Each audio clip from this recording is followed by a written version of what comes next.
Deň, vážení priatelia. 15. mája sa ma v Handlovej pre moje politické názory pokúsil zavraždiť aktivista slovenskej opozície.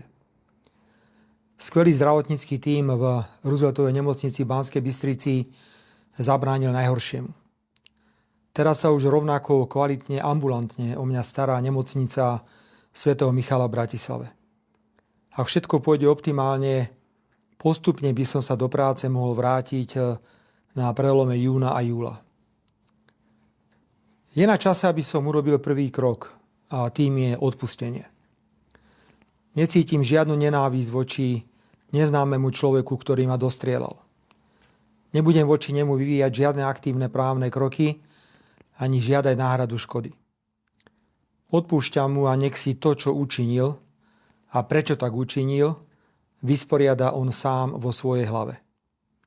Nakoniec je evidentné, že bol len poslom zla a politickej nenávisti, ktorú politicky neúspešná a sfrustrovaná opozícia rozvinula na Slovensku do nezvládnutelných rozmerov. Treba očakávať, že protivládne médiá, politické mimovládne organizácie financované zahraničím a opozícia začnú pokus o moju vraždu bagatelizovať. Že išlo iba útok poblúzneného človeka. Že medzi ním a opozíciou neexistovali žiadne prepojenia. Že poškodenie môjho zdravia nie je vážne.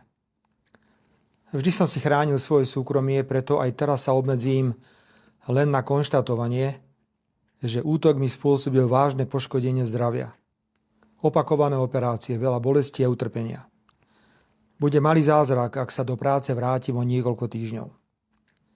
Chcem požiadať protivládne médiá, najmä tie, ktoré sú spoluvlastnené finančnou štruktúrou Soroša, aby sa nepúšťali touto cestou a rešpektovali nielen závažnosť dôvodov pokusu o vraždu, ako aj následkov tohto pokusu.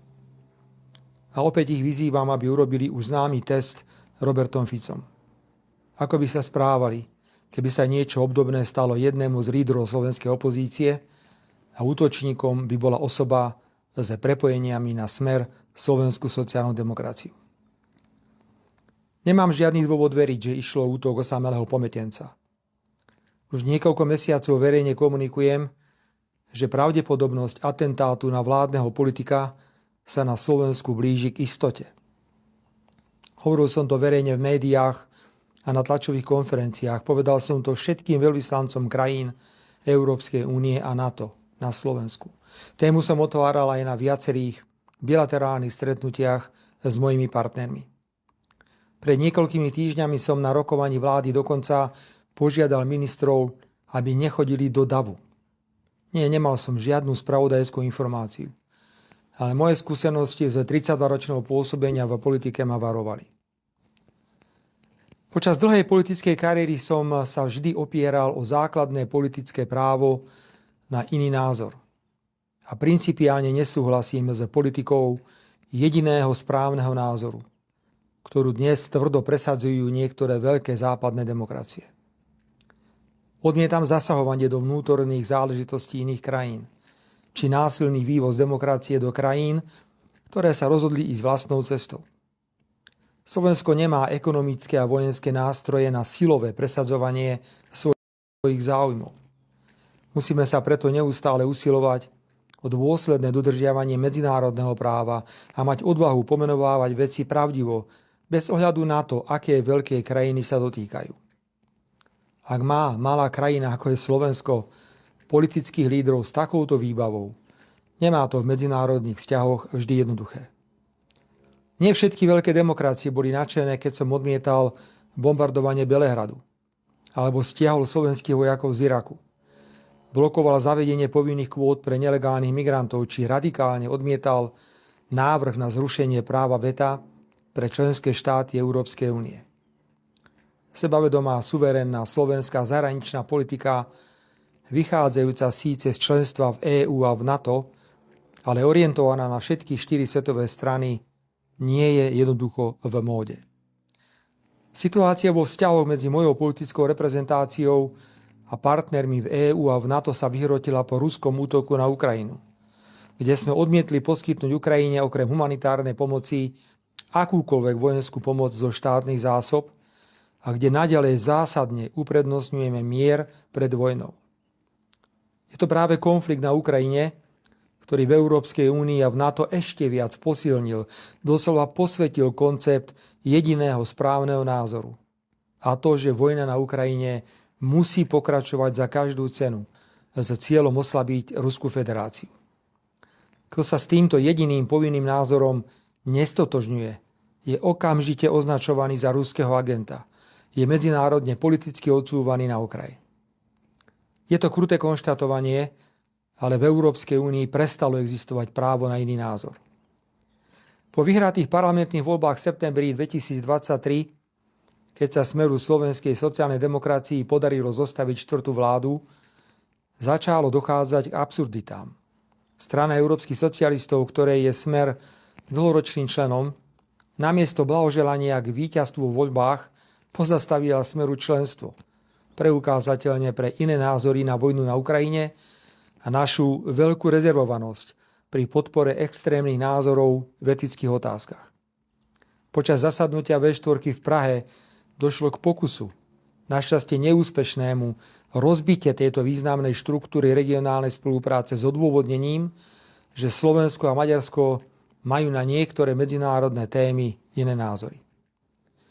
Nevôľa niektorých veľkých demokracií rešpektovať koncept suverénnej a sebavedomej slovenskej zahraničnej politiky sa stala vodou na mlyn slovenskej opozícii, ktorá sa v roku 2020 dostala k moci po tom, čo hrubo politicky zneužila doteraz nevyriešenú vraždu novinára a jeho priateľky proti mojej tretej vláde v rokoch 2016 až 2020.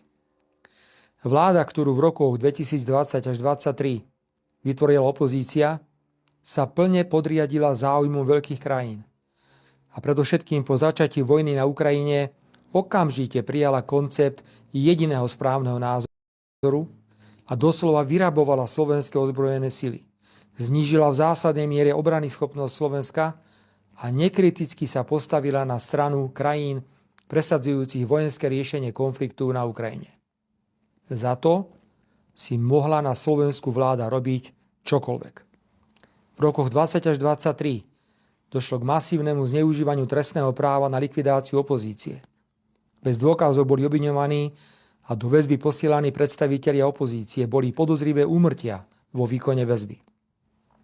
Ako opozičný líder som bol 4-krát bezdôvodne obvinený za politickú činnosť. Celé 3 roky sme upozorňovali Európsku úniu na situáciu na Slovensku. Nepadlo však ani jedno jediné slovo kritiky na adresu kvality právneho štátu na Slovensku a na vyčíňanie vlády pri zneužívaní trestného práva na likvidáciu opozície. Nikto, ani na pôde Európskej únie, ani z predstaviteľov jednotlivých veľkých západných demokracií sa ani len nespýtal na úmrtie advokáta Krivočenka, generála Lučanského, na preukázateľne zmanipulované trestné konania. Pre veľké demokracie bolo podstatne viac ako právny štát dôležité mať na Slovensku k dispozícii politické sily, ktoré boli a sú pripravené urobiť čokoľvek pre cudzie záujmy, aj keď je to v príkrom rozpore so slovenskými národnoštátnymi prioritami. Po parlamentných voľbách v septembri 23, keď Smer postavil štvrtú vládu, opätovne so svojimi koaličnými partnermi potvrdil politiku suverénnej a sebavedomej slovenskej zahraničnej politiky orientovanej na všetky 4 svetové strany. Súčasná opozícia, povzbudená ochrannou rukou veľkých demokracií v rokoch 20 až 23, pokračovala v útokoch a obviňovaniach vlády. Vedela a vie, že presadzovanie práva na iný názor a sebavedomej a suverénnej slovenskej zahraničnej politiky nemá oporu v medzinárodných organizáciách, ktorých je Slovensko členom. A súčasne dávala a dáva jasne najavo, že je zástancom jediného povinného názoru.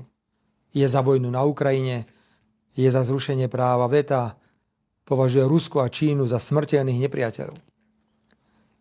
Od volieb v septembri 23 stúpajúcej a dobre živenej opozičnej agresivite preto opäť nikto nenastavoval zrkadlo ani médiá, ani mimovládne organizácie, ani hlava štátu, ani Brusel či NATO. Fyzické vyhrážanie sa významným vládnym politikom ako to bolo napríklad v prípade poslancov Národnej rady Erika Kaliňáka a jeho manželky, či Ľuboša Blahu, sa preto pre agresívnych predstaviteľov opozície stalo akceptovateľnou normou. Nenávisť a agresivita súčasnej opozície, krytá a tolerovaná mienkotvornými médiami, mimovládnymi organizáciami financovanými zahraničím a žiaľ bez akejkoľvek reakcie medzinárodných organizácií, vyvrcholila po úspešných prezidentských voľbách koaličného kandidáta Petra Pellegriniho na jar tohto roku. Bratislavská kaviareň agresívne, často aj fyzicky, útočí na vládnych predstaviteľov. Opozícia vysiela na oslavy štátnych sviatkov platených provokatérov, ktorí hrubo urážajú ústavných činiteľov. Herci potom, čo politicky vystúpia na opozičných mítingoch, útočia na vládnych predstaviteľov počas divadelných predstavení alebo sú hrubo zneužívané priame prenosy RTVS. Opozícia neprejavuje žiadny rešpekt k výsledkom demokratických parlamentných volieb, k autoritám. A treba dodať aj to, že vláda Smeru nepristúpila po parlamentných voľbách v septembri v roku 2023 k žiadnemu očakávanému revanšu za vyčíňanie opozície v rokoch 2020 až 2023, keď bola vo vláde. Vážení priatelia, 15. maja v Handlovej to teda nebol útok nejakého pometenca. Opozícia zneužíva to, ako veľké demokracie presadzujú jediný povinný názor v zásadných zahranično-politických otázkach a odmietajú suverénne postoje malých krajín. Vo vnútroštátnej slovenskej politike sa to prejavuje tak, že akékoľvek násilné a nenávisné excesy proti legitímnej vládnej moci sa na medzinárodnej úrovni tolerujú bez akéhokoľvek komentára. Opozícia nebola schopná posúdiť, pretože ju k tomu nikto nenútil, kam svojou agresívnou a nenávistnou politikou dostala časť spoločnosti. A bola iba otázka času, kedy dôjde k tragédii. A dnes som už konštatoval, že po tom, čo sa mi stalo 15. mája, kedy som v Handlovej nešiel do davu, ale k malej skupine priateľsky mávajúcich ľudí, by som mal byť plný zlosti, nenávisti a pomstychtivosti. Odpor proti politikovi, s ktorým nesúhlasíte, sa nerieši tak, že ho zastrelíte. Naopak, rád by som vyjadril presvedčenie, že všetka tá bolesť, ktorou som prešiel a prechádzam, poslúži niečomu dobrému. Ľudia mohli na vlastné oči vidieť, aká hrôza môže nastať, ak niekto nie je schopný demokraticky súťažiť a rešpektovať iný názor. Ani ja nie som žiadny politický anjel, viem byť veľmi tvrdý. Ani vlády, ktoré vediem, neboli a nie sú dokonalé, určite by sa mnohé veci dali robiť inak. A práve ponuka robiť veci inak a lepšie, mať iné názory, musí byť elementárnym základom akejkoľvek zmysluplnej demokratickej súťaže. Ponukou nemôže byť oponenta bezdôvodne zatvoriť alebo zákrene zabiť. Nad týmto sa opozícia bude musieť zamyslieť. Ak zotrvá na svojom súčasnom nastavení, hrôza z 15. mája, ktorú ste všetci mali možnosť vidieť prakticky v priamom prenose, bude pokračovať a budú ďalšie obete. Nepochybujem o tom ani sekundu. Vážení priatelia, na záver poďakujem ešte raz lekárom a zdravotníckemu personálu v Banskej Bystrici. Boli skvelí. Nemôžem zabudnúť ani na zdravotníkov v Handlovej a leteckú záchrannú službu. Vďaka patrí aj vám za všetky prejavy podpory. O rozsahu tejto podpory sa dozvedám až teraz a bola a je neuveriteľná. Veľmi si to vážim. Verím, že sa spoločnosť upokojí a že sa čoskoro zmysluplne a pokojne stretneme. Všetko dobré a držme si palce.